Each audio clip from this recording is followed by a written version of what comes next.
اعوذ باللہ من الشیطان الرجیم بسم اللہ الرحمن الرحیم وَإِذَا ضَرَبْتُمْ فِي الْأَرْضِ فَلَيْسَ عَلَيْكُمْ جُنَاحٌ أَن تَقْصُرُوا مِنَ الصَّلَاةِ صدق اللہ العظیم۔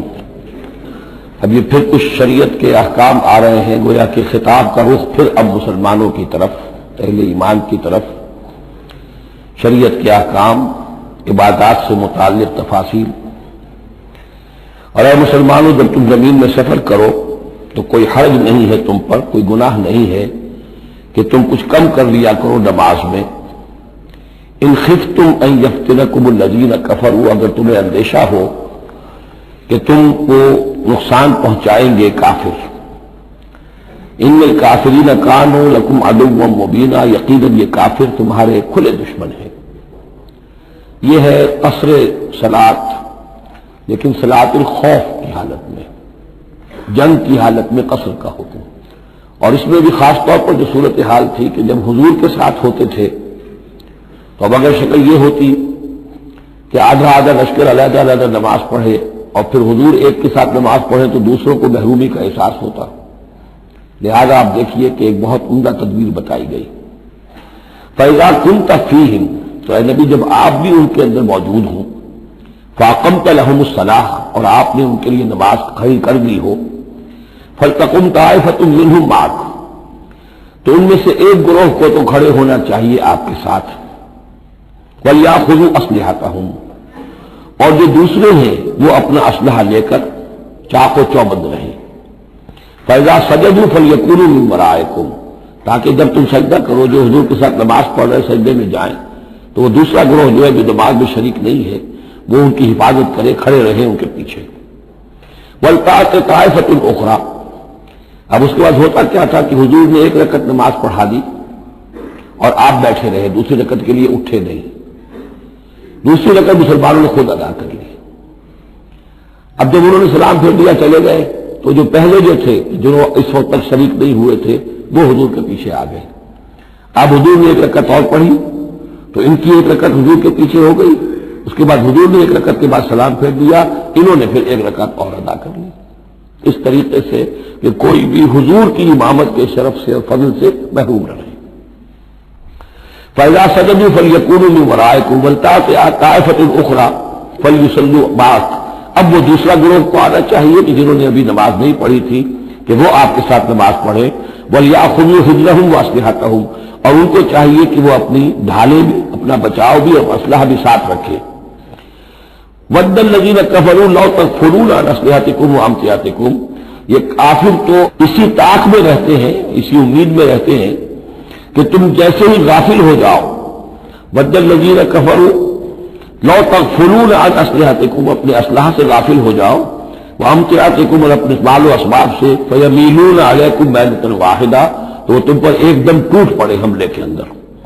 وَلَا جُنَاحَ عَلَيْكُمْ إِن كَانَ بِكُمْ أَذًى مِّن مَطَرٍ، اور کوئی حرج نہیں ہے تم پر، کوئی گناہ نہیں ہے اگر تمہیں کوئی تکلیف ہو یا بارش کی وجہ سے کوئی صورتحال ایسی ہو، اور کنتم مرضی، یا تم بیمار ہو، ان تضعوا اسلحتکم، کہ اسلحہ تو اپنا رکھ دو، وخذوا حذرکم، لیکن صرف ڈھال لے لیا کرو کہ اچانک کوئی حملہ ہو جائے تو اگر پوری تلوار نیزہ وغیرہ سب اپنے جسم پر لگایا ہوا ہے تو نماز کا پڑھنا مشکل ہے، اور یہ کہ حالات ایسے ہیں تو اسلحہ علیحدہ رکھ دیا جائے لیکن ڈھال اپنے پاس موجود رہے، تاکہ اچانک کوئی حملہ ہو تو کم سے کم انسان کو وقت ملے کہ وہ اپنے آپ کو بچا کر اور پھر وہ اپنا اسلحہ بھی لے لے گا۔ ان اللہ اعد للکافرین عذابا مہینا، یقیناً اللہ تعالیٰ نے کافروں کے لیے ایک بہت اہانت آمیز عذاب تیار کر رکھا ہے۔ فَإِذَا قَضَيْتُمُ الصَّلَاةَ، پھر جب یہ نماز اس طریقے سے تم ادا کر لو، فَاذْكُرُوا اللَّهَ قِيَامًا وَقُعُودًا وَعَلَىٰ جُنُوبِكُمْ، تو پھر ذکر کرو اللہ کا، کھڑے ہوئے، بیٹھے ہوئے، لیٹے ہوئے، سواریوں پر چلتے ہوئے۔ وہ ذکر جو ہے وہ ذکر کثیر، وہ صرف نماز کے ساتھ نہیں ہے، بلکہ جیسے سورہ جمعہ میں آیا ہے کہ فَإِذَا قُضِيَتِ الصَّلَاةُ فَانتَشِرُوا فِي الْأَرْضِ وَابْتَغُوا مِن فَضْلِ اللَّهِ وَاذْكُرُوا اللَّهَ كَثِيرًا لَعَلَّكُمْ تُفْلِحُونَ، ہر حال میں جب تم وہ اللہ کو یاد رکھو، اللہ کا ذکر کرتے رہو۔ ادعیہ معصورہ ہے، اوراد معصورہ ہے، اوراد مسنونہ ہے، ان کے سے اپنی زبان کو، اپنے ذہن کو اور قلب کو ایمان کے ساتھ تر و تازہ رکھو۔ فَإِذَا اطْمَأْنَنْتُمْ، اور جب تمہیں امن حاصل ہو جائے، یعنی یہ نماز کی یہ کیفیت جو ہے یہ صرف اس شکل میں ہوگی کہ خوف ہے، صلاۃ الخوف۔ جب تمہیں امن حاصل ہو جائے، خوف جاتا رہے، فاقیموا الصلاۃ، پھر نماز قائم کرو، جیسے کہ نماز کے قائم کرنے کے آداب ہیں، اس کی شرائط ہے۔ ان الصلاۃ کانت علی المؤمنین کتابا موقوتا، یقیناً نماز اہل ایمان پر فرض کی گئی ہے، فرض ہونے کی شکل میں اور وقت کے ساتھ۔ اس کی فرضیت ہے اور موقوت ہے، اس کے اپنے اوقات ہے، اور اس اوقات کے ضمن میں آپ کو بتا چکا ہوں کہ حضرت جبرائیل نے 2 دن نماز آپ کو پڑھائی، ایک دن 5 نمازیں اول وقت میں، دوسرے دن 5 نمازیں آخر وقت میں، اور بتایا کہ ان کے مابین وقت ہے۔ ولا تہنوا فی ابتغاء القوم، اور دیکھو اس قوم یعنی اپنے دشمن کا پیچھا کرنے میں سست نہ بنو۔ اب تو یہ سمجھیے کہ جو حق و باطل کی جنگ ہے وہ آخری مرحلے کو پہنچ رہی ہے، اب آخری مرحلے پہ آ کے تھک نہ جانا۔ ولا تہنوا فی ابتغاء القوم، ان کا پیچھا کرنے میں سست مت پڑو، ہمت نہ ہارو۔ ان تکونوا تعلمون، بڑے پیارے الفاظ ہیں، اگر تمہیں کوئی تکلیف پہنچتی ہے، الم پہنچتا ہے، بے آرامی ہے، فإنہم یعلمون کما تعلمون، تو کیا انہیں نہیں پہنچتا؟ انہیں بھی تو تکلیف پہنچتی ہے، وہ بھی جنگ کر رہے ہیں، وہ بھی زخم کھاتے ہیں، ان کے بھی لوگ مر رہے ہیں، وہ ساری تکلیفیں انہیں بھی پہنچ رہی ہیں، دشمنوں کو بھی۔ وَتَرْجُونَ مِنَ اللَّهِ مَا لَا يَرْجُونَ، اور تم اللہ سے امیدیں رکھتے جو وہ نہیں رکھتے، تمہیں تو جنت کی امید ہے، تمہیں اللہ سے مغفرت کی امید ہے، انہیں تو یہ بھی نہیں ہے، تو اس اعتبار سے تمہیں تو ان سے کہیں آگے بڑھ جانا چاہیے۔ جو آخری آیت تھی سورہ آل عمران کی کہ یا ایھا الذین آمنوا اصبروا وصابروا ورابطوا، ان سے تو بڑھ جانا چاہیے صبر کے اندر کہ تمہارا سہارا تو اللہ ہے، وما صبرک الا باللہ۔ ان کے تو یہ من گھڑت قسم کے دیویاں دیوتا، ان کے دل کے اندر ان کی حقیقت میں کوئی قدر و قیمت بھی نہیں ہے، پھر بھی وہ اپنے باطل معبودوں کے لیے اس طریقے سے جان جوکھوں میں ڈال رہے ہیں، تو مسلمانوں تمہیں تو اس سے دستورہ کرنا چاہیے۔ ولا تہنوا فی ابتغاء القوم ان تکونوا تعلمون فإنہم یعلمون کما تعلمون وترجون من اللہ ما لا یرجون وکان اللہ علیما حکیما، اور یقینا اللہ تعالی علیم ہے اور حکیم ہے۔ اب یہ چند آیتیں آ گئی اہل ایمان سے خطاب میں، اب پھر کچھ منافقوں کا معاملہ ایک آ رہا ہے۔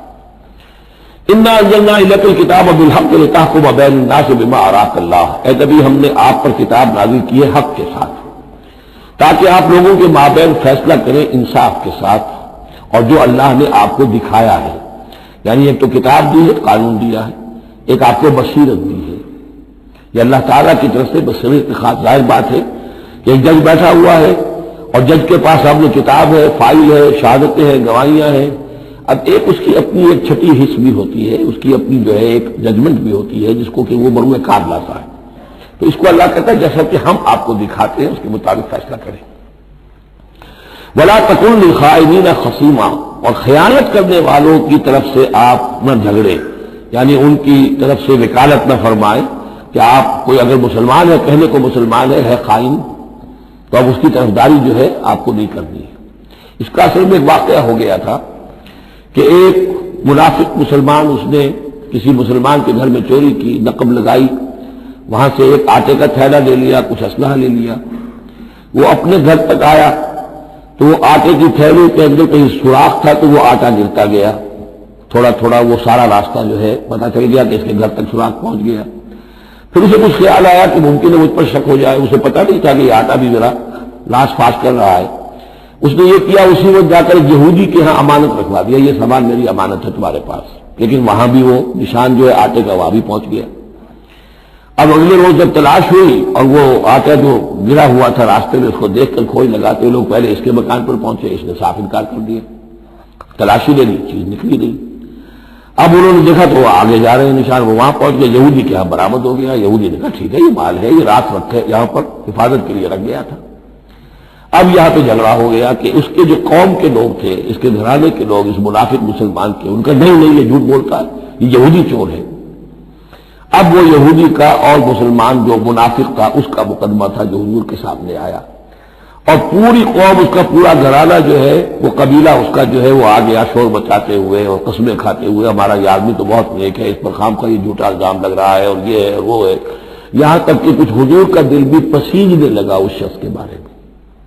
اس پر یہ آیت نازل ہوئی ہے، خیانت کرنے والے کی طرف سے آپ وکالت نہ کریں، اس کے سہارا نہ بنے، اس کو مدد نہ پہنچائیں۔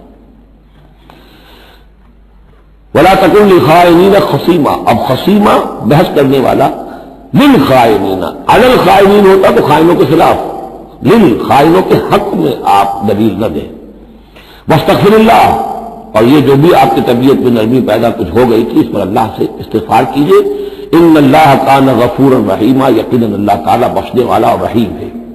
ولا تجادل عن الذین یختارون انفسهم، آپ مت جھگڑیے ان لوگوں کی طرف سے جنہوں نے کہ اپنے جانوں کے ساتھ خیانت کی ہے.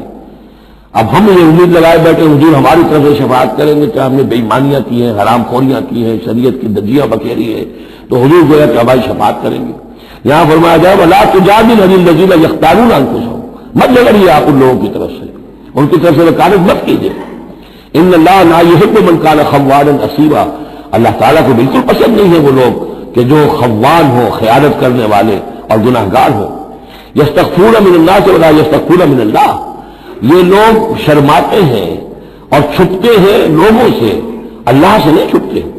وَهُوَ مَعَهُمْ إِذْ يُبَيِّتُونَ مَا لَا يَرْضَىٰ مِنَ الْقَوْلِ، حالانکہ جب یہ راتوں کو مشورے کرتے ہیں مسلمانوں کے خلاف، حضور کے خلاف، یہ منافقین کی بات آ رہی ہے تو اللہ تعالیٰ ان کے ساتھ موجود ہوتا ہے. اگر تو ایمان ان کا ہو اللہ پر تو انہیں معلوم ہو کہ اللہ سن رہا ہے ہماری بات. یہ مسلمانوں سے ڈرتے ہیں، خفیہ رکھتے ہیں اپنی باتوں کو. ان بدبختوں کو یہ خیال نہیں ہے کہ اللہ وہ تو ہر وقت ہمارے پاس موجود ہے. وَكَانَ اللَّهُ بِمَا يَعْمَلُونَ مُحِيطًا، اور جو کچھ وہ کر رہے ہیں اللہ اس کا احاطہ کیے ہوئے ہے، یعنی اس کی پکڑ سے یہ کہیں باہر نہیں نکل سکتے. ہاں انتم ہؤلاء جادلتم عنہم فی الحیات الدنیا، اب یہاں تو اشارہ ہو رہا ہے وہ جو منافق مسلمان تھا چور، اس کے جو گھرانے والے لوگ تھے کہ اے لوگوں تم نے دنیا کی زندگی میں تو ان کی طرف سے جھگڑا کر لیا، یہاں تک کہ حضور کو بھی بتلانے کی حد تک تم پہنچ گئے. وَمَن يُجَادِلُ اللَّهَ عَنْهُ يَوْمَ الْقِيَامَةِ، قیامت کے دن کون مجادلہ کرے گا اللہ سے. یہاں تم چھڑا بھی لو، حضور کو بھی فرض کیجئے. حضور نے فرمایا، یہ حدیث موجود ہے کہ میرے سامنے کوئی مقدمہ پیش ہوتا ہے تو کوئی ایک فریق زیادہ چرب زبان ہوتا ہے، اپنی بات کو پیش کرتا ہے اور میرے ہاں سے وہ غلط فیصلہ لے جاتا ہے. فرض کیجیے زمین کا کوئی ٹکڑا تھا اور میں نے غلط ڈگری اس کے حق میں دے دی، تو وہ سمجھ لے کہ چاہے میری عدالت سے ڈگری لے کر گیا ہے لیکن وہ جہنم کا ٹکڑا لے کر گیا ہے، زمین کا ٹکڑا لے کر نہیں گیا. تو یہ تو معاملات ہیں کہ جو بھی عدل ہو رہا ہے، فیصلہ ہو رہا ہے، اس میں جو بھی کیسز ہیں، جو بھی گواہیاں ہو رہی ہیں اس کے مطابق فیصلہ کر رہے ہیں. اب ہر وقت تو اللہ تعالیٰ کی طرف سے حضور صلی اللہ علیہ وسلم کے لیے ہر مرحلے پر تو نہیں تھا، جہاں اللہ ضرور محسوس کرتا تھا آپ کو متنبع فرما دیتا تھا. ہاں تم ہؤلاء، یہ تمہیں لوگ ہو جادلتم عنہم فی الحیات الدنیا، تم نے بہت جھگڑا کیا ان کی طرف سے، اپنے ساتھی اپنے رشتہ دار کی طرف سے دنیا کی زندگی میں. فمن یجادل اللہ عنہم یوم القیامہ، تو کون ہے جو اللہ سے جھگڑا کر سکے گا ان کی جانب سے قیامت کے دن. اب من یکون علیہم وکیلا، یا کون ہوگا جو اس کا کارساز بن سکے گا، ان کا وکیل بن سکے گا. ومن یعمل سوءا او یظلم نفسہ، اور جو کوئی بری حرکت کرے گا یا اپنے اوپر ظلم ڈھائے گا، ثم یستغفر اللہ، اور پھر اللہ سے استغفار کرے گا، یجد اللہ غفور الرحیم، وہ اللہ کو پائے گا غفور الرحیم. سیدھی روش سے غلطی ہو گئی، خطا ہو گئی، مان لو، یہ دنیاوی سزا ہے وہ بھگت لو، اللہ سے استغفار کرو، آخرت کی سزا سے چھٹکارا مل جائے. اب اس سے بھی آگے ہے معاملہ. وَمَن يَكْسِبْ إِثْمًا فَإِنَّمَا يَكْسِبُهُ عَلَىٰ نَفْسِهِ، جو کوئی گناہ کماتا ہے وہ اپنی جان پر وبال دیتا ہے. وَكَانَ اللَّهُ عَلِيمًا حَكِيمًا، اللہ تعالیٰ علیم اور حکیم ہے. وَمَن يَكْسِبْ خَطِيئَةً أَوْ إِثْمًا ثُمَّ يَرْمِ بِهِ بَرِيئًا، اور یہ معاملہ تو بہت بڑھ کر ہے کہ کسی نے کوئی گناہ کمایا، کوئی خطا کی، کوئی غلطی کی، کوئی جرم کیا، پھر اس کی تہمت لگا دی ایسے شخص پر جو بری ہے. یہودی تو بری تھا، اس کو سزا دلوانے کے لیے سب تل گئے. تو ثم یرمی بہ بریئا، جو بری ہے اس سے اس کے کوئی تعلق نہیں، اس کا اس میں کوئی گناہ میں حصہ نہیں. فقد احتمل بہتانا و اسما مبینا، تو اس نے تو اپنے سر پر بہت بڑا طوفان اور بہت کھلا گناہ کا بوجھ لے لیا ہے. ولولا فضل اللہ علیک، اب یہ حضور سے خطاب ہو رہا ہے کہ اس معاملے میں اگر اللہ تعالیٰ نے بر وقت آپ کو مطلع نہ کر دیا ہوتا، ولولا فضل اللہ علیک ورحمتہ لہمت طائفۃ منہم ان یضلوک، تو ان میں سے ایک گروہ ان منافقین میں سے وہ تو اس کے اوپر تل گیا تھا کہ آپ کو گمراہ کر دے، یعنی آپ سے غلط فیصلہ کروا لے، عدالت محمدی سے ظلم ہو جائے، اور وہ جو اصل میں مجرم نہیں تھا، بے گناہ جو یہودی، اس کو پکڑ لیا جائے. ولولا فضل اللہ علیک ورحمتہ لہمت طائفۃ منہم ان یضلوک وما یضلون الا انفسهم، حقیقت میں وہ نہیں گمراہ کر رہے مگر اپنے آپ کو. وما یضرونک من شیء، اور اے نبی وہ آپ کو نقصان نہیں پہنچا سکیں گے، یعنی ہم ایسے مواقع پر بر وقت آپ کو مطلع کرتے ہیں. وانزل اللہ علیک الکتاب والحکمہ، اور اللہ نے آپ پر کتاب نازل کی ہے اور حکمت نازل کی ہے، وَعَلَّمَكَ مَا لَمْ تَكُنْ تَعْلَمْ، اور وہ ساری باتیں آپ کو سکھائی ہیں جو آپ نہیں جانتے تھے، وَكَانَ فَضْلُ اللَّهِ عَلَيْكَ عَظِيمًا، اور یقیناً اللہ کا فضل آپ پر بہت بڑا ہے۔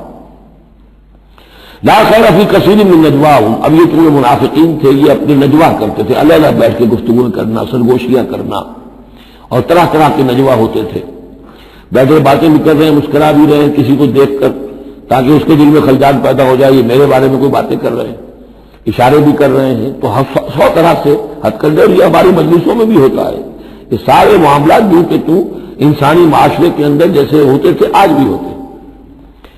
لا خیر فی کثیر من نجواہم، یہ جو نجوا کرتے ہیں، سرگوشیاں کرتے ہیں، ان میں سے اکثر میں تو خیر نہیں ہے، الا من امر بصدقۃ، ہاں ایک بات ہو سکتی ہے، خاموشی سے کسی کو علیحدگی میں لے جا کر کسی صدقے کی اس کو تلقین کی جائے کہ بھائی دیکھو تمہیں اللہ نے غریب کیا ہے، یہ محتاج ہے، میں جانتا ہوں، تو علیحدگی بجائے اس کے کہ پبلک میں اس سے بات کرو، اسے علیحدہ جا کے سمجھاؤ، یہ اچھی بات ہے، اور معروف یا کسی اور نیکی کا حکم دے، اور اصلاح بین الناس، یا لوگوں کے معاملات کو درست کرنے کے لیے، دو بھائی جھگڑ پڑے ہیں تو کرنا پڑتا ہے یہ کہ ایک سے جا کر بات سنیے، پھر اس کی بات جو ہے اس کو اچھی شکل میں پیش کیجیے دوسرے بھائی کے پاس کہ آپ کو مغالطہ ہوا، انہوں نے یہ بات یوں نہیں کہی تھی، یوں کہی تھی، اس طریقے سے جو بھی کوئی ہو رہا ہو علیحدہ علیحدہ خفیہ گفتگو، اس میں کوئی حل نہیں ہے، وہ من یفعل ذلک ابتغاء مرضات اللہ ہے، جو شخص اس طرح کا نجوا کرے گا، اس طرح کی سرگوشی کرے گا اللہ تعالیٰ کی رضا جوئی کے لیے، فسوف نؤتیہ اجرا عظیما، ان کو تو ہم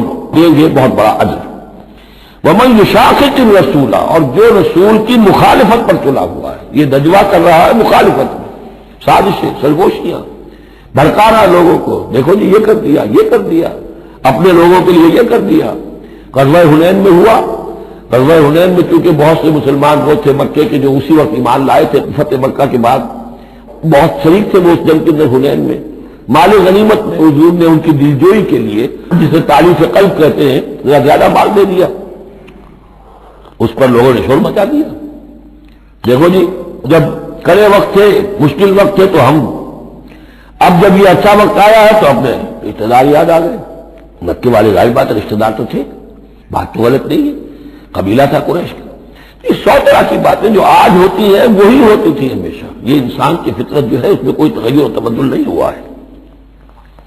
ومن یشاقق الرسول من بعد ما تبین له الهدى، اور جو رسول کی مخالفت پر تل گیا اس کے بعد کہ اس پر ہدایت واضح ہو چکی، وَيَتَّبِعْ غَيْرَ سَبِيلِ الْمُؤْمِنِينَ، اور وہ اہل ایمان کے راستے کے سوا کوئی راستہ اختیار کرے، نُوَلِّهِ مَا تَوَلَّى، ہم بھی اسی کی طرف اس کا رخ کر دیتے ہیں جو رخ اس نے اختیار کر لیا ہو، وَنُصْلِهِ جہنم، اور ہم اسے پہنچائیں گے جہنم میں، وَسَاءَتْ مَصِيرًا، اور وہ بہت بری جگہ ہے جانے کی اور لوٹنے کی۔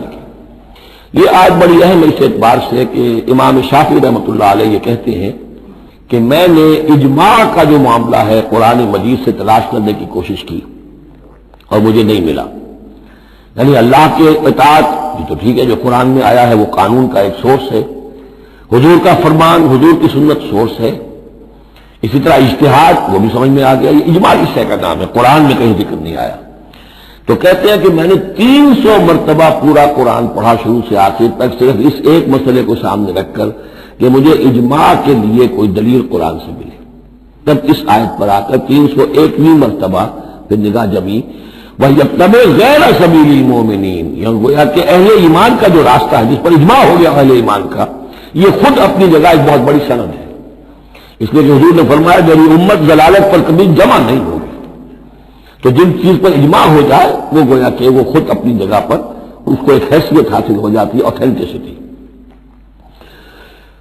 ان اللہ لا یغفر ان یشرک بہ، دوبارہ پھر وہ آیت آ گئی، اللہ تعالیٰ ہرگز نہیں بخشے گا اس سے کہ اس کے ساتھ شرک کیا جائے، ویغفر ما دون ذلک، اور بخش دے گا اس کے سوا جو کچھ ہے اس سے کمتر ہے، لمن یشاء، جس کو چاہے گا، یہ بھی کوئی فری لائسنس نہیں۔ ومن یشرک باللہ فقد ضل ضلالا بعیدا، اور جو شرک کرتا ہے اللہ کے ساتھ تو وہ تو پھر گمراہ ہو گیا اور گمراہی میں بھی بہت دور نکل گیا۔ ان یدعون من دونہ الا اناثا، اب یہاں گویا کہ پہلی مرتبہ آپ دیکھ رہے ہیں کہ وہ مشرکین مکہ کی بات بھی ہو رہی ہے، نہیں پکار رہی اللہ کے سوا مگر مؤنث کو، عورتوں کو، اس لیے کہ ان کی دیویاں جو ہیں لات، عزا، منات، لات الہ کی مؤنث ہے، لات، لا اور لات، اور عزا العزیز کا مؤنث ہے، العزیز العزا منات، یہ سب جو ہے فیمنن نیمز ہے۔ ان یدعون من دونہ الا اناثا، نہیں پکار رہے وہ مگر یہ فیمیل ڈیٹیز کو، وَإِن يَدْعُونَ إِلَّا شَيْطَانًا مَرِيدًا، اور نہیں پکار رہے یہ مگر در حقیقت شیطان کو پکار رہے ہیں۔ لات کا کوئی وجود نہیں، منات کا کوئی وجود نہیں، ہاں شیطان ضرور ہے جو ان کی پکار سن رہا ہے۔ لعنہ اللہ، اللہ نے اس پر لعنت فرما دی ہے۔ وقال، اور اس نے بھی یہ کہا ہے، لَأَتَّخِذَنَّ مِنْ عِبَادِكَ نَصِيبًا مَفْرُوضًا، اے اللہ میں تیرے بندوں میں سے ایک تو مقرر حصہ تو لے کر ہی چھوڑوں گا، مجھ کو تو اپنے ساتھ جہنم میں پہنچاؤں گا۔ ہم تو ڈوبے ہیں صنم، ان کو بھی لے ڈوبیں گے، ان کو بھی ہم نے چھوڑنا نہیں ہے۔ لعنہ اللہ وقال لأتخذن من عبادك نصيبا مفروضا ولأضلنهم، میں تو لازماً ان کو بہکاؤں گا، ولأمنينهم، ان کے دلوں میں بڑی امیدوں کے چراغ روشن کروں گا، بڑے برائٹ کیریئرز ہیں اس میں، بڑی بڑی تمنائیں ہیں، آرزویں ہیں، لگے رہو اسی کام کے اندر۔ پھر امانیہ ہے، اللہ بخشی دے گا، اللہ ہم تو اللہ کے رسول کے امتی ہیں، ہمیں خوف کس بات کا ہے، ہم تو اللہ کے بیٹے ہیں، اس کے بڑے چہیتے ہیں، ہمیں کس کا خوف ہے۔ اور پھر یہ کہ امیدیں بڑی بڑی، طول عمل جس کو کہتے ہیں، دنیا کے لمبے لمبے منصوبے۔ وَلَأُضِلَّنَّهُمْ وَلَأُمَنِّيَنَّهُمْ وَلَآمُرَنَّهُمْ، اور میں انہیں حکم دوں گا، فَلَيُبَتِّكُنَّ آذَانَ الْأَنْعَامِ، پھر میرے حکم سے یہ چوپایوں کے کان چیر دیں گے۔ تو میں بتا چکا ہوں سورہ انعام میں یہ باتیں ساری آئیں گی، فلاں کے نام پر ایک اونٹ کو اس کے کان چیر کر جو ہے آزاد کر دیا، اب اسے کوئی چھیڑ نہیں سکتا، اس کا گوشت نہیں کھایا جا سکتا، اس پر سواری نہیں ہو سکتی، فلاں بت کے یا فلاں ڈیٹی کے نام پر اس کو جو ہے چھوڑ دیا گیا ہے۔ فلا آمرنہم، اور میں پھر انہیں حکم دوں گا، فلا یغیرن خلق اللہ، وہ اللہ کے خلق میں تبدیلی کریں گے۔ اب جو کچھ آپ دیکھ رہے ہیں کہ مردوں میں عورتوں کے سے انداز، عورتوں میں مردوں کے سے انداز اختیار کرنا، یہ سارا جو کچھ ہو رہا ہے اور اب جو ہو رہا ہے وہ تو یہ سمجھیے جینیٹکس جو ہے، اور اس میں اللہ کی تخلیق میں اب انسان اس جگہ پہنچ گیا ہے کہ وہ اپنا اختیار استعمال کر رہا ہے۔ اللہ کی تخلیق، اس کی اسپیشیز بنائی ہوئی، اس کی جینز، اب انسان جو ہے اس کے ذریعے سے وہ سارا معاملہ جو آج پہنچا ہوا ہے بڑے ایک عجیب حد تک پہنچ گیا ہے کہ اللہ کی بنائی ہوئی چیزوں کے اندر تغیر و تبدل کیا جائے۔ وَمَن يَتَّخِذِ الشَّيْطَانَ وَلِيًّا مِن دُونِ اللَّهِ فَقَدْ خَسِرَ خُسْرَانًا مُبِينًا، اور جس شخص نے بھی اللہ کو چھوڑ کر شیطان کو اپنا ولی بنا لیا، فقد خسر خسرانا مبینہ، تو وہ تو بہت کھلے خسارے میں اور تباہی میں مبتلا ہو گیا۔ یعدہم ویمنیہم، وہ ان سے وعدے بھی کرتا ہے، انہیں امیدیں بھی دلاتا ہے، شیطان جس کو ہم کہتے ہیں سبز باغ دکھاتا ہے۔ وما یعدہم الشیطان الا غرورا، اور نہیں وعدہ کرتا ان سے شیطان مگر دھوکے کا، وہ اپنے کسی وعدے کو پورا نہیں کر سکتا۔ اولئک مأواہم جہنم، یہ وہ لوگ ہیں کہ جن کا ٹھکانہ جہنم ہے، ولا یجدون عنہا محیصا، اور پھر وہ وہاں سے فرار کی کوئی جگہ نہیں پائیں گے، وہاں سے بھاگنے کا کوئی راستہ نہیں پائیں گے۔ والذین آمنوا، وہی سائملٹینیس کنٹراسٹ، اب دوسری طرف اہل ایمان کی شان کیا ہوگی؟ والذین آمنوا وعملوا الصالحات، جو لوگ ایمان لائیں اور نیک عمل کریں، سندخلہم جنات تجری من تحتہا الانہار، انہیں ہم عنقریب داخل کریں گے باغات میں جن کے نیچے نہریں بہتی ہوں گی، خالدین فیہا ابدا، جس میں وہ ہمیشہ ہمیشہ رہیں گے۔ وعد اللہ حقا، اللہ کا یہ وعدہ حق ہے، درست ہے، سچ ہے۔ ومن اصدق من اللہ قیلا، اور اللہ سے بڑھ کر کس کی بات سچی اور زیادہ ہو سکتی ہے؟ کون ہو سکتا ہے اپنے قول میں زیادہ سچا اللہ سے؟ لیس بامانیکم ولا امانی اہل الکتاب، اب یہاں پھر رخ پڑ رہا ہے مسلمانوں کی طرف۔ اے مسلمانوں، نہ تمہاری خواہشات پر کوئی شے موقوف ہے، نہ اہل کتاب کی خواہشات پر۔ تب بھی آ گئی کہ تمہارے اندر بھی یہ خواہشات پیدا ہو جائیں گی، وشفل تھنکنگ پیدا ہو جائیں گی، شفاعت کے دھوکے پر تم حرام خوریاں کرو گے، سب کچھ کرو گے، وہی جو کچھ انہوں نے کیا تم بھی کرو گے۔ لیکن جان لو کہ اللہ کا قانون جو ہے غیر متبدل ہے، وہ بدلے گا نہیں۔ لیس بامانیکم، نہ تمہاری خواہشات سے، وشفل تھنکنگ سے، تمہاری امانی سے، تمہاری تمناؤں سے کچھ ہوگا، ولا امانی اہل کتاب، نہ اہل کتاب کی امانی سے۔ من یعمل سوءا یجز بہ، جو کوئی برا کام کرے گا اس کی جزا اسے مل کر رہے گی۔ بہت سخت الفاظ ہے یہ، اگرچہ اس میں نرمی کا پہلو ہے، اس لیے کہ بعض اوقات بدی کی جگہ پر نیکی جو ہے وہ اس کو اثر کو دھو دے گی، لیکن اکاؤنٹ فار تو ہو گیا نا، مطلب یہ اکاؤنٹ فار ہو کر رہے گی عرشے۔ اب یہ ہے کہ کسی کی نیکی نے اس کی بدی کو چھپا لیا، کسی نے غلطی کی تھی، اس نے توبہ کی صدق دل کے ساتھ، وہ اس کی بدی جاتی رہی، لیکن اکاؤنٹ فار ہوگا معاملہ. توبہ کو دیکھا جائے گا توبہ سچی تھی، واقعی تھی، واقعی اس نے اس حرکت کو پھر چھوڑ دیا تھا کہ نہیں، یا یہ صرف یہ کہ زبان سے گردان ہو رہی تھی استغفر اللہ ربی من کل ذنب واتوب الیہ، اور سارا وہ گناہ جو ہے اور حرام خوری جو کہ تم جاری تھی، تو وہ توبہ نہیں ہے. من یعمل سوءا یجز بہ ولا یجد له من دون اللہ ولیا ولا نصیرا، اور نہیں پائے گا وہ اللہ کے سوا نہ کوئی حمایتی، بلکہ یہاں ترجمہ ہوگا اللہ کے مقابلے میں نہ کوئی حمایتی پائے گا نہ کوئی مددگار. ومن یعمل من الصالحات من ذکر او انثی، اور جو کوئی عمل کرے گا نیکیوں کا، خواہ وہ مذکر ہو خواہ مؤنث ہو، مرد ہو یا عورت ہو، وہو مومن ہو مومن صاحب ایمان، فاولئک یدخلون الجنۃ ولا یظلمون نقیرا، تو یہ وہ لوگ ہیں کہ جو جنت میں داخل ہوں گے اور ان کی کوئی حق تلفی تل کے برابر بھی نہیں کی جائے گی.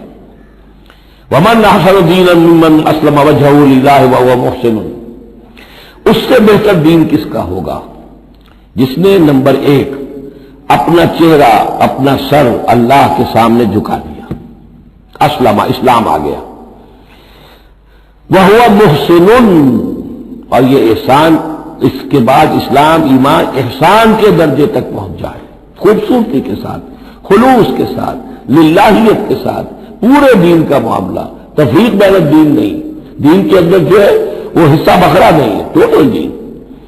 ومن احسن دینا ممن اسلم وجهه للہ وهو محسن واتبع ملت ابراہیم حنیفا، اور اس نے پھر پیروی کی دین ابراہیم کی یکسو ہو کر، یا ابراہیم کی جو یکسو تھا. واتخذ اللہ ابراہیم خلیلا، اور اللہ نے تو ابراہیم کو اپنا دوست بنا لیا تھا. وللہ ما فی السماوات وما فی الارض، اللہ ہی کے لیے جو کچھ کہ ہے آسمانوں میں اور جو کچھ کہ ہے زمین میں. وکان اللہ بکل شیء محیطا، اور یقیناً اللہ تعالی ہر شے کا احاطہ کیے ہوئے ہے. اب جو حصہ آ رہا ہے یہ وہی مسلمانوں سے خطاب ہے، لیکن اس میں ایک استدراک سمجھیے کہ جو شروع میں کچھ آیتیں آئی تھیں خواتین کے معاملے میں، یتیم عورتوں کے معاملے میں، ان سے نکاح کے معاملے میں یا طلاق کے معاملے میں، اب اس میں کچھ وضاحتیں کچھ سوالات مسلمانوں کی طرف سے ہوئے، مزید وضاحتیں طلب کی گئی تو اللہ نے یہ وضاحتیں نازل کی ہیں. اور یہاں پر ساتھ یہ فرما دیا وَيَسْتَفْتُونَكَ فِي النِّسَاءِ، اے نبی یہ آپ سے عورتوں کے بارے میں سوال کر رہے ہیں، بات پوری طرح ان پر کھلی نہیں ہے، واضح نہیں ہوئی ہے. قُلِ اللَّهُ يُفْتِيكُمْ فِيهِنَّ، ٹھیک ہے کہہ دیجئے اے نبی ان سے اللہ تمہیں فتویٰ دیتا ہے، بتاتا ہے، وضاحت کرتا ہے ان کے بارے میں. وَمَا يُتْلَىٰ عَلَيْكُمْ فِي الْكِتَابِ مِن يَتَامَى النِّسَاءِ، اب وہ آیت نمبر 3 کے اندر بات واضح ہو گئی، قرآن نے ثابت کر دیا کہ وہاں جو کہا تھا کہ وَإِذْ خِفْتُمْ أَلَّا تُقْسِطُوا فِي الْيَتَامَى، تو یتامى النساء مراد تھی وہاں پر، کہ اگر تمہیں اندیشہ یہ ہو کہ یتیم لڑکیوں سے شادی کرو گے تو ان کے ساتھ انصاف نہیں کر سکو گے، اس لیے کہ ان کی طرف سے یہ ہے نہیں جو ان کے حقوق کا پاسدار ہو اور تم سے کوئی بات پوچھ کر سکے ان کی طرف سے، تو پھر ان سے شادی مت کرو، بلکہ تم اور جو عورتیں ہیں شادی اگر کرنی ہے ایک سے زائد تو ما طاب لکم من النساء مثنی وثلاث ورباع، شادی کرو. تو یہاں فرمایا جو تھا عورتوں کی، یتیم عورتوں کے بارے میں وہ حکم تھا، ما یتلی علیکم، جو تمہیں سنایا گیا، جو سنایا جا رہا ہے کتاب میں، فی یتامى النساء، ان عورتوں کے بارے میں کہ جو یتیم ہیں، وہ عورتیں یا یہ لڑکیاں، لا تؤتونہن ما کتب لہن، تم دیتے نہیں ہو انہیں جو اللہ نے ان کے لیے لکھ دیا ہے. بغیر مہر کے یتیم بچی تھی، آپ نے شادی کر لی، کون اس کی طرف سے مہر طلب کرے گا. وترغبون ان تنکحوہن، اور چاہتے ہو کہ ان سے نکاح بھی کرو. والمستضعفین من الولدان، اسی طرح بچے جو ہیں ان کے ساتھ بھی جو ظلم ہوتا ہے. وان تقوموا لليتامى بالقسط، اور وہ جو ہم نے تمہیں اتنی تفصیل سے احکام دیے ہیں کہ یتیموں کے معاملے میں انصاف پر کاربند رہو. وما تفعلوا من خیر فإن اللہ کان به علیما، اور جو خیر بھی تم کرو گے اللہ اس سے واقف ہے، تمہاری نیتوں کو جانتا ہے. تو وہ احکام ہے، بنیادی ہدایات دے دی گئی ہیں، اور اس میں اس سے اضافی شے جو ہے وہ یہ ہے کہ تمہاری نیت صاف ہونی چاہیے. واللہ یعلم المفسد من المصلح، اللہ جانتا ہے کہ کون حقیقت میں شرارتی ہے اور کون جو ہے اس کی نیت صحیح ہے. وَإِنِ امْرَأَةٌ خَافَتْ مِنْ بَالِهَا نُشُوزًا، اب دیکھیے ایک نشوز عورت کے لیے آیا تھا کہ واللاتی تخافون نشوزہن، وہ عورتیں، وہ بیویاں کہ جو سرکشی کر رہی ہیں، حکم نہیں مان رہی ہیں، تابعداری نہیں کر رہی ہیں، زدہ پر اڑی ہوئی ہیں، ان کے بارے میں تو آ چکا تھا شروع میں. اب یہاں عورتوں پر بھی تو ہو سکتا ہے کہ مرد ظلم کر رہا ہے، مرد جو ہے وہ ان کا حقوق ادا نہیں کر رہا ہے، شوہر جو ہے وہ اپنی قوامیت جو ہے اس کو غلط طریقے پہ استعمال کر رہا ہے، روب ڈالتا ہے، دھونس دیتا ہے، یا اور بری طریقے سے ستاتا ہے، تنگ کرتا ہے، تنگ کر کے وہ مہر معاف کرواتا ہے، یا کچھ اور، اگر ذرا اس کے والدین اچھے کھاتے پیتے ہیں لاؤ اپنے والدین کے گھر سے. یہ ساری گندگیاں جو ہمارے معاشرے میں ہوتی ہیں، اور عورتیں بیچاری اس میں پستی ہیں، اور وہ جو چکی کے دو پاٹوں کے مابین. وَإِنِ امْرَأَةٌ خَافَتْ مِنْ بَعْلِهَا نُشُوزًا، اور اگر کسی عورت کو اپنے شوہر سے اندیشہ ہو جائے کہ وہ زیادتی کرے گا، وہ زیادتی کر رہا ہے اور وہ اس کے حقوق ادا نہیں کر رہا، اور اعراضاً، یا اب وہ اس کی طرف میلان ہی نہیں رکھتا، اب وہ گویا کہ بیوی ہے ہی نہیں، اس کی طرف کوئی میلان نہیں، کوئی نئی شادی رچائی ہے اور سارا جو ہے توجہ جو ہے وہ نئی نویلی دلہن کی طرف ہے، اور اعراضاً جی بھر گیا تو توجہ ہٹ گئی. فلا جناح علیہما، تو ان دونوں پر کوئی الزام نہیں ہوگا، ان یصلحا بینہما صلحا، کہ وہ آپس میں بیٹھ کر صلح کر لیں. صلح سے مراد یہاں پر اپنا معاملہ طے کر کے اور عورت خلا کر لے، بس صلح و خیر. لیکن خلا کرنے میں جیسا کہ ہم پڑھ چکے ہیں عورت کو مہر چھوڑنا پڑے گا، لیا تھا تو کچھ واپس کرنا پڑے گا. وصلح و خیر، صلح اچھی ہے. وأحضرت الأنفس الشح، البتہ جو انسانی نفس ہے اسے لالچ جو ہے اس پر مسلط رہتا ہے. مرد چاہے گا میرا پورا مہر واپس کرو، عورت چاہے گی کہ مجھے کچھ بھی واپس نہ کرنا پڑے. وَإِن تُحْسِنُوا، یہ آ چکا ہے سورہ بقرہ کے اندر، یہ مضامین آ چکے ہیں. وَإِن تُحْسِنُوا، اگر تم نیکی کرو، تم مرد ہو، تم مردانگی کا ثبوت دو اس معاملے کے اندر، نرمی کرو، ان کا حق جو ہے زیادہ رکھو. وَتَتَّقُوا فَإِنَّ اللَّهَ كَانَ بِمَا تَعْمَلُونَ خَبِيرًا، اور تم تقویٰ کی روش اختیار کرو تو جان لو کہ اللہ تعالیٰ تمہارے تمام اعمال سے باخبر ہے. وَلَن تَسْتَطِيعُوا أَن تَعْدِلُوا بَيْنَ النِّسَاءِ، اچھا وہاں یہ آیت بھی آئی تھی کہ وَإِن خِفْتُمْ أَلَّا تَعْدِلُوا فَوَاحِدَةً، اگر تمہیں اندیشہ یہ ہو کہ تم اپنی بیویوں پہ اگر ایک سے زائد ہیں، دو ہیں، تین ہیں، چار ہیں، تو عدل نہیں کر سکو گے تو پھر ایک ہی پر اکتفا کرو، پھر دوسری شادی مت کرو. تمہیں اطمینان ہے، تمہیں اپنے اوپر یہ اعتماد ہے کہ تم یہ عدل کر سکتے ہو تب دوسری شادی کرو، ورنہ نہیں. لیکن اب اس میں جیسا کہ میں نے عرض کیا تھا کہ کچھ چیزیں تو ہوتی ہیں گنتی کی، ناپ تول کی، اس میں تو عدل ہو سکتا ہے، لیکن ایک قلبی میلان جو ہے اس کے اندر تو ظاہر بات ہے انسان کے اختیار میں نہیں ہے. حضور صلی اللہ علیہ وسلم نے اپنی تمام ازواج کے لیے ہر چیز گن گن کر، یعنی باریاں بھی مقرر تھیں آپ کی شب باشی کی، دن میں بھی اب آپ ایک چکر لگاتے تھے عصر اور مغرب کے درمیان، تو تھوڑی تھوڑی دیر ہر اپنی زوجہ محترمہ کے پاس ٹھہرتے تھے. کہیں تھوڑی دیر بھی زیادہ ہو جاتی تھی، کھڑبڑی بچ جاتی تھی، آج وہاں کیوں ٹھہر گئے، آج زینب کے پاس زیادہ وقت کیوں لگ گیا، آج فلاں کیا ہو گیا، وہاں شہد دیا گیا تھا، وہ شہد پی رہے تھے تو اس وجہ سے دیر لگ گئی. تو حضور سے جب کہا گیا اشارے کے رائے سے آپ نے قسم کھا لی، اچھا میں آئندہ کبھی شہد نہیں پیوں گا. اللہ تعالیٰ نے ٹوک دیا، حضور یہ کیوں آپ قسم کھا رہے ہیں، لما تحرم ما احل اللہ لک تبتغی مرضات ازواجک. یہ چیزیں جو ہوتی ہیں انسانی معاشرے میں، بہرحال بہت بہتر معاملہ تھا، بہت بہتر تھا حضور کے ازواج مطہرات کا آپس میں. لیکن یہ تو بالکل ظاہر بات ہے کہ کچھ نہ کچھ تو شوق ناپا جو ہوتا ہے اس کے کوئی نہ کوئی اثرات تو ہوتے ہیں. یہ عورت کی فطرت ہے، اس کے اندر اختیار بھی نہیں ہے. تو یہ چیزیں جو ہے فرمایا کہ اگر تم ولن تستطیعوا ان تعدلوا بین النساء، تمہارے لیے ممکن ہی نہیں ہے کہ تم عورتوں کے مابین انصاف کر سکو. مراد کیا ہے؟ قلبی میلان. یہ حدیث کے اندر واضح ہو گیا.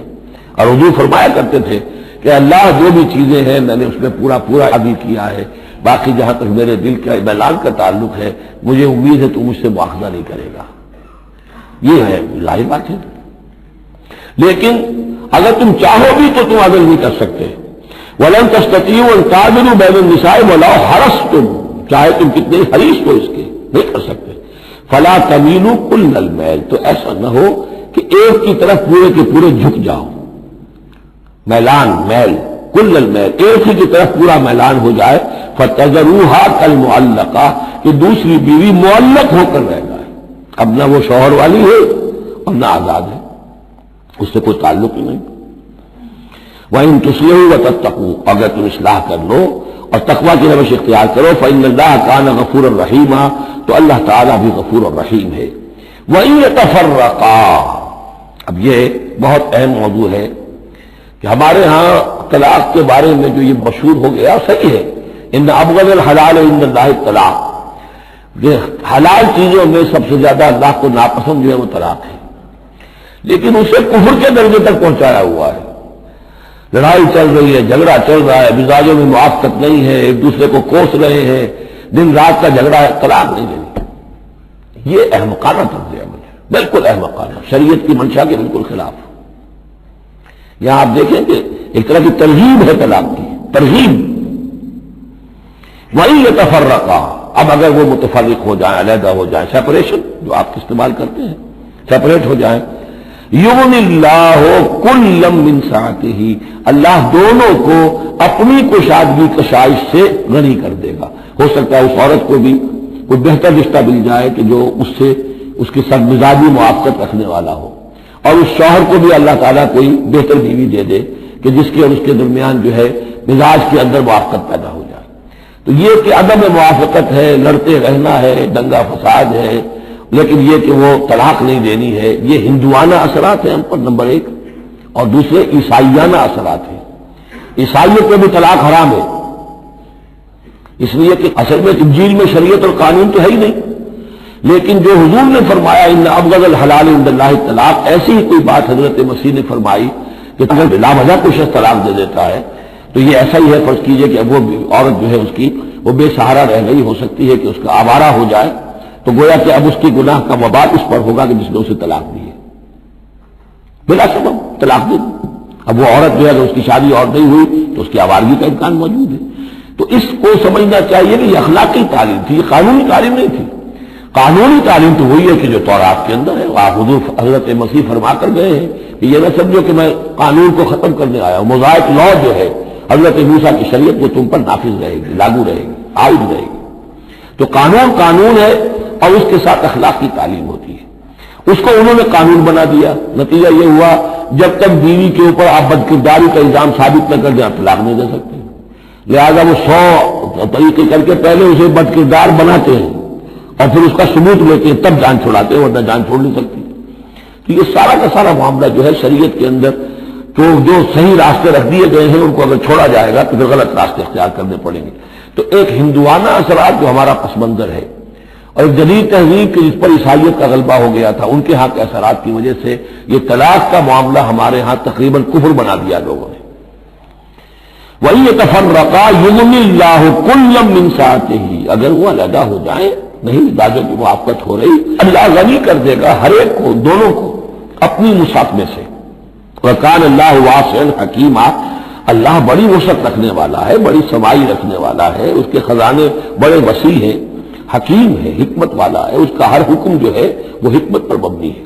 وَلِلَّهِ مَا فِي السَّمَاوَاتِ وَمَا فِي الْأَرْضِ، اللہ ہی کا ہے جو کچھ کہے آسمانوں میں اور جو کچھ کہے زمین میں. وَلَقَدْ وَصَّيْنَا الَّذِينَ أُوتُوا الْكِتَابَ مِن قَبْلِكُمْ وَإِيَّاكُمْ أَنِ اتَّقُوا اللَّهَ، اور دیکھو مسلمانوں جو تم سے پہلے تھے انہیں بھی ہم نے وصیت کی تھی، جنہیں کتاب دی تھی، اور اب تمہیں بھی وصیت یہ ہے کہ اللہ کا تقوی اختیار کرو.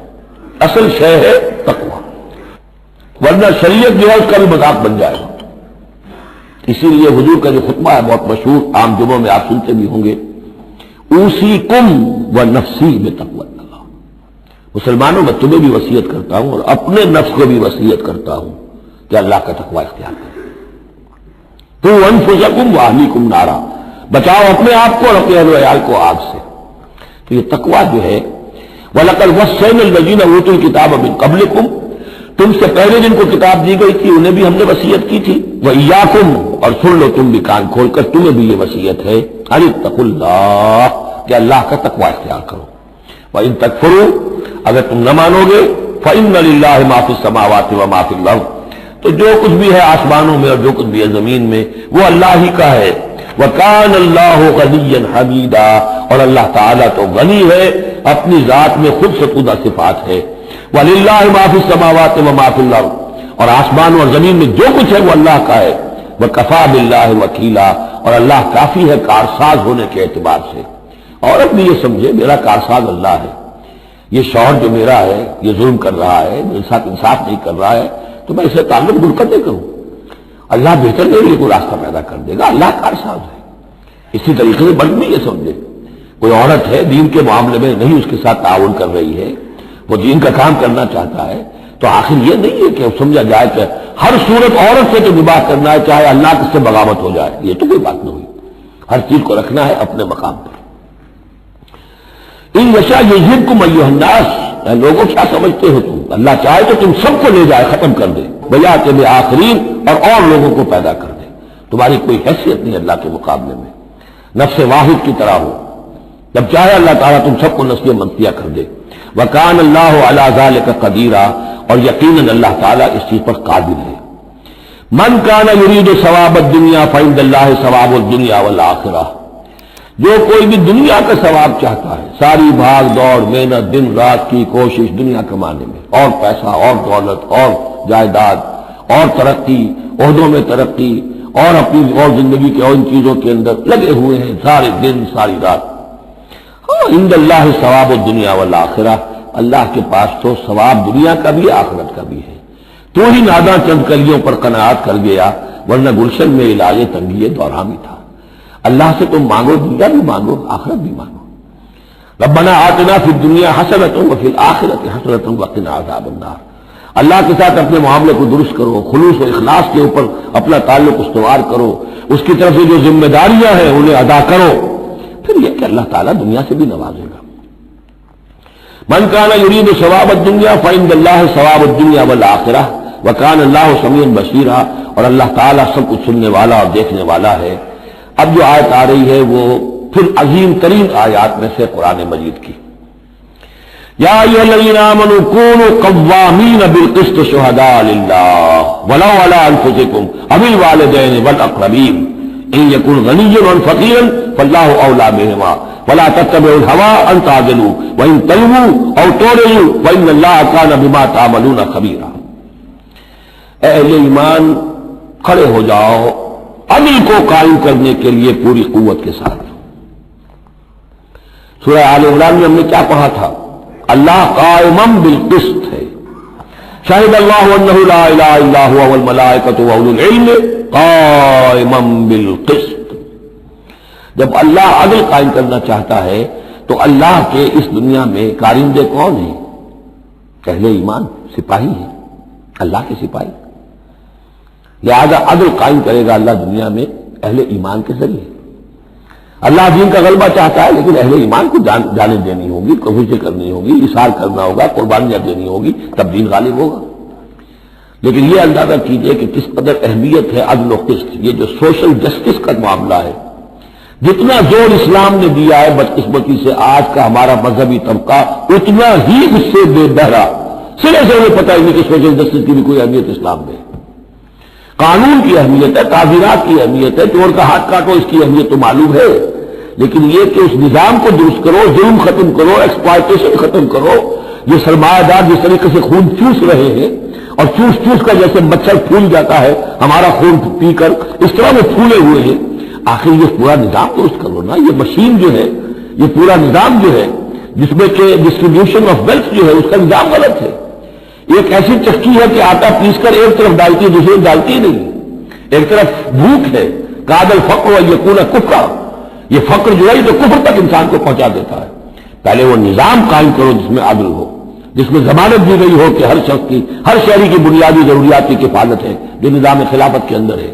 پھر کوئی چوری کرے تو ہاتھ کاٹو، ضرور کاٹو. لیکن یہ ہے کہ قانون تو ہمیں معلوم ہے، بحالات موجودہ آپ وہ قانون نافذ کر دیجیے، فائدہ ہوگا حرام خوروں کو، بلیک مارکیٹوں کو، جنہوں نے کہ حرام خوری سے دولت جمع کی ہوئی ہے. چور کا ہاتھ کٹے گا تو وہ پھر پاؤں پھیلا کے سوئیں گے، انہیں ڈر کائے کرا، فائدہ انہیں ہوگا. اصل شے یہ، میں یہ نہیں کہہ رہا کہ شریعت نافذ نہ کی جائے معاذ اللہ، لیکن یہ کہ شریعت شریعت ہے، دین دین ہے. لا جو ہے وہ سب سرو کرتا ہے سسٹم کو. قانون جو ہے وہ کسی نظام کو قائم کرتا ہے، مضبوط کرتا ہے، سب سرو کرتا ہے، اس کی خدمت کرتا ہے. جو سسٹم ہے نظام دین کا، اس کو قائم کرو، اور پھر اس کو قائم رکھنے کے لیے، اسے کنسالیڈیٹ کرنے کے لیے، اسے چلانے کے لیے، اسے مستقل کرنے کے لیے قانون نافذ کرو. یہ ہے جو کہ اصول ہے. یا ایھا الذین آمنوا کونوا قوامین بالقسط شہداء للہ. یہی مضمون سورہ مائدہ میں بھی آ جائے گا، کل ہم پڑھیں گے انشاءاللہ. صرف یہ کہ اس میں ترتیب بدل گئی ہے، یا ایھا الذین آمنوا کونوا قوامین للہ شہداء بالقسط، بس اتنا فرق ہے. لیکن اس میں اشارہ ہو گیا کہ اللہ اور قسط گویا کے مترادف الفاظ ہیں. گواہ بن جاؤ اللہ کے یا گواہ بن جاؤ قسط کے، کھڑے ہو جاؤ اللہ کے لیے یا کھڑے ہو جاؤ انصاف کے لیے. معلوم ہوا اللہ اور قسط یہ مترادف ہے. یا ایھا الذین آمنوا کونوا قوامین بالقسط شہداء للہ ولو علی انفسکم. خواہ یہ انصاف کی بات تمہارے اپنے خلاف جا رہی ہو، اب الوالدین یا تمہارے والدین کے خلاف جا رہی ہو، والاقربین کا تمہارے قرابت داروں کے خلاف جا رہی ہو، تمہارا تعلق عدل کے ساتھ، انصاف کے ساتھ، قسط کے ساتھ ہے، رشتہ داری کے ساتھ نہیں۔ ان یکن غنیا اور فقیرا، ایک چور دروازہ یہ ہوتا ہے تو خیر حق تو اس کا نہیں بنتا ہے، لیکن یہ غریب ہے، چلو میں اس کے حق میں فیصلہ کروں۔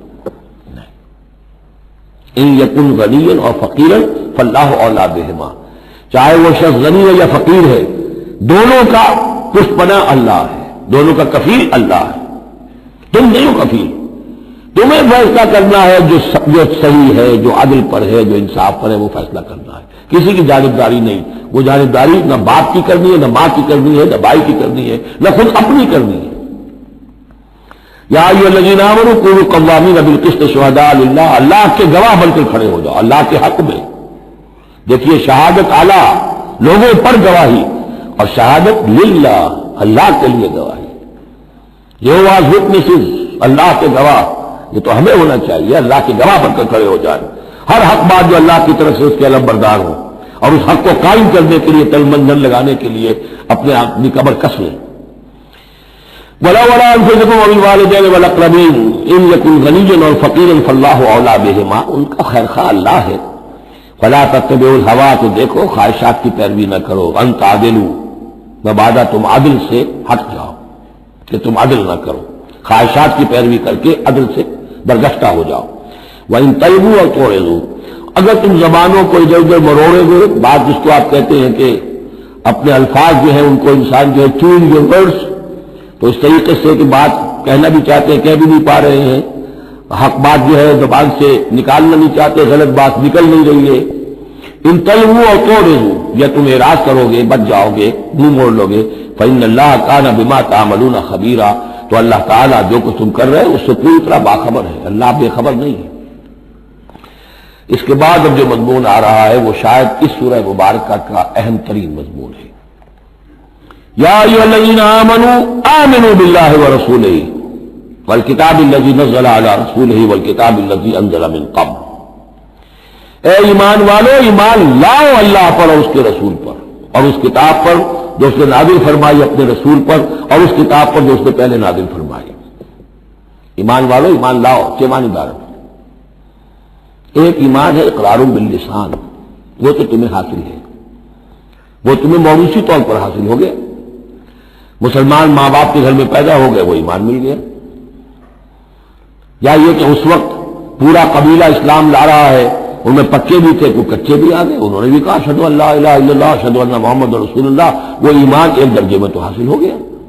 جی ہم پڑھ چکے ہیں کہ کوئی تمہیں اگر راستے میں ملا ہے اور وہ اپنا اسلام ظاہر کرتا، آپ کہہ نہیں سکتے کہ تم مومن نہیں ہو، تو ایمان کا ایک درجہ تو وہ ہے، قانونی درجہ ہے، کہ جس نے کہا اشہد ان لا الہ الا اللہ واشہد ان محمد رسول اللہ، وہ مومن ہے۔ لیکن کیا حقیقی ایمان یہی ہے؟ نہیں، ایمان کیا ہے؟ یقین قلبی۔ یا ایھا الذین آمنوا آمنوا باللہ ورسولہ، ایمان لاؤ اللہ پر۔ اب ہم ترجمہ کریں گے، یوں کہیں گے ایمان لاؤ اللہ پر جیسے کہ ایمان لانے کا حق ہے، مانو رسول کو جیسے کہ ماننے کا حق ہے، اور یہ اسی وقت ادا ہوگا جب اللہ اور اس کے رسول پر ایمان دل میں کھب گیا ہو، جیسے صحابہ کے بارے میں فرمایا گیا سورہ حجرات میں وَلَٰكِنَّ اللَّهَ حَبَّبَ إِلَيْكُمُ الْإِيمَانَ وَزَيَّنَهُ فِي قُلُوبِكُمْ، اللہ نے ایمان کو تمہارے نزدیک محبوب بنا دیا، اسے تمہارے دلوں میں کھبا دیا۔ اور کچھ لوگوں کے بارے میں فرمایا قالت الاعراب آمنا قل لم تؤمنوا ولكن قولوا اسلمنا ولما يدخل الايمان في قلوبكم، یہ بدو دعویٰ کر رہے ہیں ہم ایمان لے آئے، اے نبی ان سے کہہ دیجیے تم ہرگز ایمان نہیں لائے ہو، ہاں یوں کہہ سکتے ہیں کہ ہم مسلمان ہو گئے، اسلام لے آئے ہیں، ہم نے سر تسلیم خم کر دیا، ہم نے اطاعت قبول کر لی، لیکن ابھی تک ایمان تمہارے دلوں میں داخل نہیں ہوا ہے۔ اصل ایمان وہ ہے جو دل میں داخل ہو جائے، اقرار باللسان و تصدیق بالقلب۔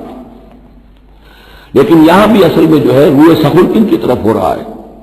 منافقین کی طرف ہو رہا ہے۔ وہ ایمان تو لائے تھے لیکن وہ ایمان نہیں تھا۔ یا ایھا الذین آمنوا آمنوا باللہ ورسولہ والکتاب الذی نزل علی رسولہ، قرآن کے لیے لفظ نزل، والکتاب الذی انزل من قبل، اور تورات کے لیے انزل، اور اس کتاب پر بھی جو پہلے نازل کی گئی تھی۔ وَمَن يَكْفُرْ بِاللَّهِ وَمَلَائِكَتِهِ، جو کوئی کفر کرے گا اللہ کا اور اس کے فرشتوں کا، وَكُتُبِهِ اور اس کی کتابوں کا، وَرُسُلِهِ اور اس کے رسولوں کا، وَالْيَوْمِ الْآخِرِ اور قیامت کے دن کا، فَقَدْ ضَلَّ ضَلَالًا بَعِيدًا، تو وہ تو گمراہ ہو گیا اور گمراہی میں بہت دور نکل گیا۔ یہ آیتیں سب کی سب بہت ہی اہم ہیں اور بڑی گہری ہیں۔ ان الذين آمنوا ثم كفروا ثم آمنوا ثم كفروا ثم ازدادوا كفرا لم يكن الله ليغفر لهم ولا ليهديهم سبيلا بشر المنافقين بأن لهم عذابا أليما۔ دیکھیے یہ منافقت کا معاملہ کیا تھا کہ ایسا نہیں تھا کہ ایک ہی دن میں آدمی منافق ہو گیا۔ ایک تو تھے وہ جو شعوری منافق تھے، جو فیصلہ کر کے، جو ہم سورہ آل عمران میں پڑھ آئے ہیں، صبح ایمان کا اعلان کریں گے، شام کو ہم پھر کافر ہو جائیں گے، مرتد ہو جائیں گے، تو معلوم ہوا ایمان انہیں نصیب ہوا ہی نہیں، اور انہیں بھی معلوم تھا کہ ہم مومن نہیں ہیں، ہم ایمان لائے نہیں ہیں، تو دھوکہ دے رہے ہیں۔ یہ شعوری منافق ہوا۔ غیر شعوری منافق کون سے ہوتے تھے کہ جو آئے تو تھے، کوئی دل میں دھوکہ دینے کی نیت نہیں تھی، انہیں اندازہ نہیں تھا کہ یہ، وہ سمجھتے تھے پھولوں کی سیج ہے، نکلا وہ کانٹوں بھرا بستر۔ اب انہیں قدم قدم پہ رکاوٹ ہے، وہ ارادہ، وہ پختگی نہیں ہے، ایمان کی وہ گہرائی نہیں ہے کہ ہر کے بعد آباد جو ہو سو ہو۔ ان کا کیا ہوتا ہے، کچھ دو قدم چلے، کچھ پیچھے ہٹ گئے، کچھ چھٹک گئے، کچھ چلے، کچھ ہمت کی، کچھ رک گئے۔ نتیجہ یہ ہوتا ہے کہ اب لوگ ان کے ڈانٹ ڈپٹ کرتے، تم کیا کرتے ہو؟ تو اب انہوں نے کیا کیا، جھوٹے بہانے بنانے شروع کیے، اور پھر آخری درجہ جھوٹی قسمیں کھانی شروع۔ خدا کی قسم یہ مجبوری تھی، اس لیے میں رک گیا تھا، تم سمجھتے ہو کہ میں جہاد میں نہیں جانا چاہتا تھا، تم ایسا گمان تو نہ کرو، مجھے یہ مجبوری ہو گئی تھی، میری بیوی مر رہی تھی، میں کیسے جا سکتا تھا، وغیرہ وغیرہ، جھوٹی قسمیں۔ تو یہ جو ہے معاملہ ایمان اور کفر کا، یہ یوں چلتا رہتا ہے۔ اگرچہ اوپر جو ہے وہ پردہ تو ایمان کا ہے، کافر تو وہ ہوا ہی نہیں، اسلام لے آیا تھا، مومن ہے، اور وہ ارتداد کا اس نے اعلان نہیں کیا، لیکن اب ایمان کی طرف آیا، پھر کفر کی طرف گیا، پھر ایمان کی طرف آیا، پھر کفر کی طرف گیا۔ یہ مذبذبین بین ذالک، آسیلیشن جو ہے یہ ہوتی رہتی ہے۔ اور اس کی بہترین مثال کیا ہے، کبھی اگر کسی کو آپ نے دریا میں، کسی تالاب میں ڈوبتے دیکھا ہو، نیچے گیا پھر آیا ذرا اوپر، پھر گیا پھر آیا، پھر گیا تو گیا، بالکل وہ نقشہ ہے جو یہاں ہے۔ ان الذین آمنوا ثم کفروا، یہاں کفر سے مراد نفاق ہے، کفر قانونی نہیں، کفر حقیقی، کفر معنوی، کفر باطنی، اندر ہی اندر ہو رہا ہے سب کچھ جو ہو رہا ہے۔ انہوں نے انکار اور اعلان کیا ہی نہیں ہے، اسلام سے انکار نہیں کیا، کفر کا اعلان نہیں کیا، یہ اندر ہو رہا ہے اس کی شخصیت کے باطن میں۔ ان الذین آمنوا ثم کفروا ثم آمنوا ثم کفروا، ایمان لائے پھر کفر کیا، پھر ایمان لائے پھر کفر کیا، ثم ازدادوا کفرا، پھر کفر میں بڑھتے چلے گئے۔ لم یکن اللہ لیغفر لہم، اللہ تعالیٰ ایسے لوگوں کو مغفرت کرنے والا نہیں ہے، ایسے لوگوں کی مغفرت کرنے والا نہیں، ولا لیہدیہم سبیلا، اور نہ ایسے لوگوں کو وہ راستہ دکھائے گا۔ اگلی آیت میں کھول دیا کہ یہ کن کا تذکرہ ہے، بشر المنافقین بان لہم عذابا علیما، اے نبی ان منافقوں کو بشارت دے دیجئے کہ ان کے لیے دردناک عذاب۔ یہاں تو آنا ہے تو یکسو ہو کے آؤ، ریزرویشن رکھ کر مت آؤ۔ وَلَنَبْلُوَنَّكُمْ بِشَيْءٍ مِّنَ الْخَوْفِ وَالْجُوعِ وَنَقْصٍ مِّنَ الْأَمْوَالِ وَالْأَنفُسِ وَالثَّمَرَاتِ، کان کھول کر آؤ۔ لَتُبْلَوُنَّ فِي أَمْوَالِكُمْ وَأَنفُسِكُمْ وَلَتُسْمَعُنَّ مِنَ الَّذِينَ أُوتُوا الْكِتَابَ مِن قَبْلِكُمْ وَالَّذِينَ أَشْرَكُوا أَذًى كَثِيرًا، تمہیں سننی پڑے گی، ساری تلخ باتیں سننی پڑیں گی، کڑوے گھونٹ کرنے پڑیں گے، قدم قدم پر آزمائش آئے گی۔ در رہے منزل لیلا کے خطر ہاش بسے، شرط اول قدم ہی میں اس کے مجموع باشی۔ بشر المنافقین، تنزیہ انداز ہے، ان منافقوں کو بشارت دے دیجیے محمد صلی اللہ علیہ وسلم کہ ان کے لیے بہت دردناک عذاب ہے۔ الذین یتخذون الکافرین اولیاء من دون المؤمنین، ان کی ایک شان یہ بھی تھی کہ وہ جو کفار تھے ان کو دوست بناتے تھے، وہ چاہتے تھے نا don't keep all your eggs in one basket, بالکل یکسو مسلمانوں کے ساتھ ہو جاؤ، کیا پتہ ہے کل پلڑا جو ہے بدل جائے، تو کفار کے ساتھ بھی keep some good office with them also, کچھ نہ کچھ ان کے ساتھ رہے معاملہ کہہ سکے وقت کے اوپر، تو دوستیاں رکھتے تھے۔ الذین یتخذون الکافرین اولیاء من دون المؤمنین، اہل ایمان کو چھوڑ کر ان کو دوست بناتے ہیں اور ان کو اپنا پشپنا بناتے ہیں۔ ایبتغون عندہم العزہ، کیا وہ ان کے اس قرب میں اور ان کی محفلوں میں جا جا کر عزت چاہتے ہیں، عزت کی تلاشی ہے۔ امریکہ جانا، کلنٹن صاحب سے ملنا بہت بڑا اعزاز ہے، اتنے بڑا اعزاز مل گیا تو یہ عزت ہی ہے جو انسان ڈھونڈنے کے لیے، اور اس کے لیے کروڑوں روپیہ خرچ ہوتا ہے، اس کے لیے جو بھی لابنگ ہوتی ہے، اس کے لیے وہ چند منٹ کی ملاقات کے لیے وہ بھی، اور کچھ اس سے حاصل ہو نہ ہو، باقی جو پالیسیاں ان کی چلتی رہتی ہیں وہ تو جو بھی ان کا CIA کر رہا ہے یا کوئی اور پینٹاگون کر رہا ہے، وہ تو بیٹھا ہوا ایک فگر ہے جس کے سوا کچھ بھی نہیں۔ الذین یتخذون الکافرین اولیاء من دون المؤمنین یبتغون عندهم العزة للہ جمیعا، عزت کل کی کل اللہ کے اختیار میں ہے، کہاں عزت ڈھونڈ رہے ہو؟ وقد نزل علیکم فی الکتاب، اور یہ بات تم پر نازل کی جا چکی ہے کتاب میں، یہ سورہ انعام کی آیت نمبر 68 ہے، جس میں روکا گیا مسلمانوں کو کہ جب تم دیکھو کہ کافر لوگ جو ہے استہزاء کر رہے ہیں، قرآن کا مذاق اڑا رہے ہیں، تو کم سے کم یہ ہے، اب مکے کی آیت ہے وہ، اس میں مسلمانوں میں اتنا زور تو نہیں تھا کہ ان کو چپ کر سکتے زبردستی، لیکن یہ کم سے کم یہ کرو کہ وہاں بیٹھو مت، وہاں سے چلے جاؤ، احتجاجاً جو ہے وہاں سے رخصت ہو جاؤ، پھر وہاں بیٹھو نہیں، اگر بیٹھے رہو گے تو ہو سکتا ہے تمہاری غیرت کے اندر کچھ کمی آتی چلی جائے، تمہاری جو حس جو ہے وہ پھر کند پڑ جائے۔ تو اسی کا حوالہ دیا جا رہا ہے، وقد نزل علیکم، اللہ اتار چکا ہے تم پر فی الکتاب، اسی کتاب میں قرآن میں، ان اذا سمعتم آیات اللہ یکفر بہا، جب تم سنو کہ اللہ کی آیات کا کفر کیا جا رہا ہے، وہ یستہزأ بہا، اور ان کا مذاق اڑایا جا رہا ہے، فلا تقعدوا معهم، تو ان کے ساتھ مت بیٹھو، حتی یخوضوا فی حدیث غیرہ، یہاں تک کہ پھر وہ کسی اور بات میں لگ جائے، پھر دوبارہ آ جاؤ، کوئی حرج نہیں، کوئی اور بات ہے، اس لیے دوبارہ ان کو کوئی نے تبلیغ کرنی ہے، ان سے گفتگو کرنی ہے، تعلق منقطع نہیں کرنا، لیکن جب وہ یہ حرکت کر رہے ہیں تب ان کے قریب مت بیٹھو۔ انکم اذا مثلہم، اگر تم بھی بیٹھے رہو گے اس وقت اسی حالت میں ان کے ساتھ، تو پھر تم بھی ان جیسے ہو جاؤ گے۔ ان اللہ جامع المنافقین والکافرین فی جہنم جمیعا، یقیناً اللہ تعالیٰ جمع کر کے رہے گا منافقوں کو بھی اور کافروں کو بھی جہنم میں، سب کو۔ الذین یتربصون بکم، وہ جو تمہارے لیے ایک انتظار کی حالت میں ہیں، دیکھنا چاہتے ہیں، دیکھیے اونٹ کس کروٹ بیٹھتا ہے، تیل دیکھو، تیل کی دھار دیکھو، آخری فتح مسلمانوں کو ہوتی ہے یا کفار کو ہوتی ہے، دونوں کے ساتھ کچھ نہ کچھ تعلقات رکھو تاکہ وقت جو بھی ہو، جو بھی صورتحال سچویشن جو بھی ہو جائے، ہم اس کے اندر اپنے بچاؤ کی کوئی شکل کر لیں۔ تو الذین یتربصون بکم، وہ تمہاری بات میں ہے، منتظر ہیں، سوچ رہے ہیں۔ فَإِن كَانَ لَكُمْ فَتْحٌ مِّنَ اللَّهِ، تو اگر تمہیں فتح مل جاتی ہے اللہ تعالیٰ کے فضل و کرم سے، قَالُوا أَلَمْ نَكُن مَّعَكُمْ، وہ آ جائیں گے، ہم بھی تو آپ کے ساتھ تھے، مسلمان تھے، ہمارا بھی حصہ نکالیے مال غنیمت میں سے۔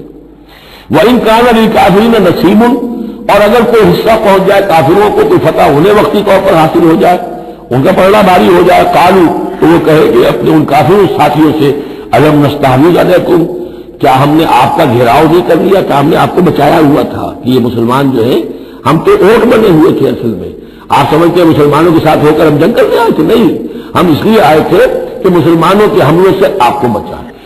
أَلَمْ نَسْتَحْوِذْ عَلَيْكُمْ وَنَمْنَعْكُمْ مِنَ الْمُؤْمِنِينَ، انہوں نے بچایا ہے آپ کو مسلمانوں سے۔ فَاللَّهُ يَحْكُمُ بَيْنَكُمْ يَوْمَ الْقِيَامَةِ، تو اللہ ہی فیصلہ کرے گا تمہارے مابین قیامت کے دن۔ وَلَن يَجْعَلَ اللَّهُ لِلْكَافِرِينَ عَلَى الْمُؤْمِنِينَ سَبِيلًا، اور اللہ تعالیٰ کافروں کو اہل ایمان کے مقابلے میں راہیاب نہیں کرے گا۔ ان المنافقین یخادعون اللہ وهو خادعهم، یہ منافق اللہ کو دھوکہ دینے کی کوشش کر رہے ہیں اور اللہ انہیں دھوکہ دے رہا ہے۔ وَإِذَا قَامُوا إِلَى الصَّلَاةِ قَامُوا كُسَالَىٰ، جب نماز کے لیے بھی کھڑے ہوتے ہیں تو کثر بندی کے ساتھ کھڑے ہوتے ہیں، طبیعت میں بشاشت نہیں ہوتی۔ یراؤون الناس، لوگوں کو دکھاوے کے لیے، ولا یذکرون اللہ الا قلیلا، اور نہیں ذکر کرتے حقیقت میں اللہ کا مگر بہت کم۔ بارک اللہ لی ولکم فی القرآن العظیم ونفعنی وإیاکم بالآیات والذکر الحکیم۔